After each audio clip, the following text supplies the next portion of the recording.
ನಾನು ಕೋಟಿ ಕೋಟಿ ಪುಣ್ಯ ಮಾಡಿದ್ದೀನಿ, ನನ್ನ ಗಂಡ ನನಗೆ ಸಿಕ್ಕಿರೋದು.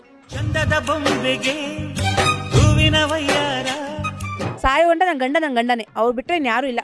ಇವರು ನನ್ನ ಒಳ್ಳೆ ಫ್ರೆಂಡು, ಒಂದು ಒಳ್ಳೆ ಅಣ್ಣನ ಥರ ನಾನು ನೋಡ್ತಾ ಇದ್ದೀನಿ. ತಂಗಿ ನಿನ್ನ ನಗುವಲೊಂದು ಪುಟ್ಟ ನಗುವಿದೆ. ನನಗೆ ಭಯ ಆಗುತ್ತೆ ರೀಲ್ ಮಾಡೋಕ್ಕೆ. ಫಸ್ಟ್ ಇವರೇ ಅಂದರು, ನವೀನ್ ನೀನು ಮಾಡ್ತಾ ಇದೆಯಾ, ತಲೆ ಕೆಡ್ಸ್ಕೊಬೇಡ, ಕಮೆಂಟ್ಸ್ ಓದಬೇಡ ಅಂತ ಅಂದ್ಬಿಟ್ಟು ಹೇಳಿದರು. ಒಂದೇ ಪಿಲ್ಲರ್ ಎದ್ಬಿಟ್ರೆ ಆಗಲ್ಲ. ಪಿಲ್ಲರ್ ಹಾಕಿದ್ಮೇಲೆ ಮನೆಯೂ ಕಟ್ಟಬೇಕಾಗುತ್ತೆ. ಆ ಥರ ನನ್ನ ಮನೆ ಕಟ್ಕೊಂಡು ಹೋಗ್ತವ್ರೆ, ಇವ್ರು ಪಿಲ್ಲರ್ ಆಗೋರೆ. ಅಷ್ಟು ಬಿಟ್ಟರೆ ಇನ್ನೇನು ಇಲ್ಲ ನಮ್ಮ ಇಬ್ಬರ ಮಧ್ಯದಲ್ಲಿ. ಅಣ್ಣಯ್ಯ ಅಂತ ಹೇಳ್ಬೋದಾ, ಇಲ್ಲ ಫ್ರೆಂಡ್ಸ್ ಅಂತ ಹೇಳ್ತಾ ಇದ್ದೀನಿ.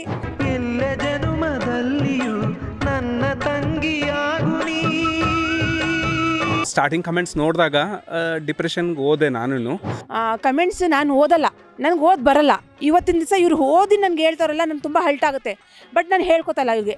ನವೀನ್ ಬರ್ಡೇ ಪಾರ್ಟಿ ಮಾಡಬೇಕು ಅಂತಂದರು. ನಡೀರಿ ಮೇಡಮ್, ಎಲ್ಲೂ ಹೇಳ್ಬೇಡಿ, ನಾನು ಬರೋದು ಟ್ರೋಲ್ ಆಗೋಗ್ಬಿಡ್ತೀನಿ ಅಂತ ಅಂದ್ಬಿಟ್ಟು, ಅಯ್ಯೋ ಟ್ರೋಲ್ ಮಾಡೋರು ಮಾಡಲಿ ಬಿಡಿ, ನಮ್ಮ ಪಾಡಿಗೆ ನಾವು ಮಾಡೋಣ, ನಾವು ಫ್ಯಾಮಿಲಿ ಮೆಂಬರ್ ಅಷ್ಟೇ ಅಂತ. Happy birthday to you, happy birthday, happy birthday to you. ಇದು ನಿಮ್ಮ ಗಂಡಂಗೆ ಗೊತ್ತಿಲ್ಲ, ಗಂಡಂಗೆ ಗೊತ್ತಿಲ್ದೆಲ್ಲ ಮಾಡ್ತಾ ಇರೋ ರೀಲ್ಸು.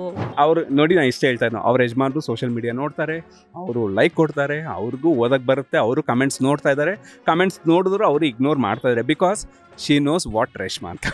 ಅವ್ರ ಯಜಮಾನ್ರು ಒಂದೇ ಡೈಲಾಗ್ ಹೇಳಿದ್ರು, ಮೀನ್ಸ್ ನಾನು ಡಿಪ್ರೆಷನ್ ಹೋದಾಗ, ನವೀನ್ ಯಾವುದಕ್ಕೂ ಹೆದರಬೇಡಿ, ನಾನಿದ್ದೀನಿ ನಿಮ್ಮ ಜೊತೆ. ಬಟ್ ನನಗೆ ರೇಷ್ಮಾ ಅವ್ರು ಒಂದು ಮಾತು ಹೇಳಿದ್ರು, ಮೇಡಮ್ ಇವತ್ತು ನನಗೆ ಡ್ರಾಪ್ ಮಾಡಿದ್ದೆ ನನ್ನ ಗಂಡ ಮೇಡಮ್. ಅದು ಹೇಳ್ತಾರೆ ಜನ, ಅವಳಂತೂ ಬುದ್ಧಿ ಇಲ್ಲ, ನಿಮ್ಗೆ ಬುದ್ಧಿ ಇಲ್ವಾ, ನೀವು ಓದ್ಬಿಟ್ಟು ಹೇಳಿ ಕಮೆಂಟು ಅಂತಲೇ ಹಾಕ್ತವ್ರೆ. ನವೀನ್ ಮಾಡೋಣ, ಇದಕ್ಕಿಂತ ಚೆನ್ನಾಗಿ ಮಾಡೋಣ, ಉರ್ಕೊಳ್ಳೋರ ಮುಂದೆ ಉರ್ಸೋಣ ಅಂತಾರೆ. ಅವಾಗ ನಾನು ಅನ್ಕೊತೀನಿ, ಮೇಡಮ್ ಆಯಿತು, ಓಕೆ, ನೀವು ಹೆಂಗೆ ಹೇಳ್ತೀರೋ ಹಂಗೆ ಅಂತೀನಿ ನಾನು. ಕನ್ನಡ ಜನತೆ ನಮಗೆ ತಪ್ಪಾಗಿ ತಿಳ್ಕೊಬೇಡಿ. ನಾವು ಒಂದು ಅಣ್ಣ ತಂಗಿನೇ ಆ್ಯಕ್ಟಿಂಗ್ ಮಾಡ್ತಾ ಇರ್ಬೋದು, ನಮ್ಮ ಆ್ಯಕ್ಟಿಂಗ್ ನೋಡಿ ಸಂಬಂಧ ಕಟ್ಟಕ್ಕೆ ಹೋಗಲೇಬೇಡಿ ಅಂತ ಹೇಳಕ್ಕೆ ಇಷ್ಟಪಡ್ತೀನಿ.